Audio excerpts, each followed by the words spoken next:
Hi అండి. Dosa బ్యాటర్‌కి measurements ఎంతో చూసేద్దామా? ఏంటి ఈ అమ్మాయి దోస పిండి కోసం కూడా చెప్తుందా? ఎంత చీపా అనుకుంటున్నారా? అదేనండి అసలైన మ్యాటర్. మన సౌతోళ్ళకైతే ఎంత నానబెట్టాలో తెలుసు. ఈ నార్త్ ఇండియన్స్ వస్తారే వాళ్ళకసలు దోస అంటేనే ఏదో వింతలా చూస్తారు. ఎవరింట్లో ఏమో గాని మా ఇంట్లో 3 పూటలు పెట్టిన దోసలు తింటారు. అంత దోస ఫ్యాన్స్ మా వారిని, మా అబ్బాయి. ఈ దోస అనేది ఎవడు కనిపెట్టాడో గాని వాడి కాలుకి దండం పెట్టాలి. నాకైతే ఈ దోసలు చేసి చేసి తల ప్రాణం తోక్కొస్తుంది.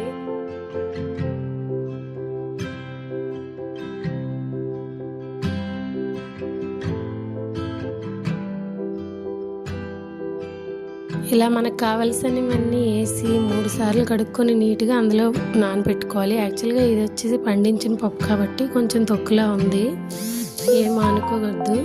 నెక్స్ట్ వచ్చేసి నానబెట్టుకొని ఇంకా పేస్ట్ చేసేది. మీ ఇంట్లో కూడా మాలాంటి దోశ పిచ్చలు ఉన్నారా? అయితే కామెంట్ చేసేయండి. Please do subscribe. ఛానల్ని సపోర్ట్ చేయండి, లైక్ చేయండి, షేర్ చేయండి, కామెంట్ చేయండి. Bye bye, Tata.